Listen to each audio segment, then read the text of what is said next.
大家好啊！非常空間今集依然會為大家深入淺出咁樣介紹唔同類型嘅餐飲設計同埋香港嘅餐飲業條例。今集嘅主角係一間位於大型連鎖咖啡店 Blue Bottle， 一棟類似貨倉嘅白色建築，上面有標準嘅藍色瓶子 logo， 的確醒目亮眼。室內嘅輕工業風同帶偏明亮嘅採光，展現出品牌嘅簡約設計風格。呢一點正正發揮咗藍瓶咖啡 Seed to Cup 嘅精神。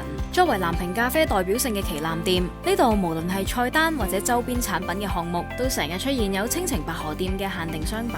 好多朋友都可能會認為日式風格設計就係用一啲比較淺色系列嘅木材為主要設計元素。其實正宗嘅日系設計，佢係好講求物件比例嘅對稱、顏色嘅一致。所以我哋成日都會話，每件物件都係講緊 same design language。如果大家選擇盆栽嘅時候呢，就要留意翻栽種植物嘅高度。一般1.6米高以上嘅植物來膽直徑都有40 cm。如果花盆嘅空間太窄，植物難以生長同適應。根據香港小型工程條例，如果加建固定花槽，係屬於1至2級小型工程。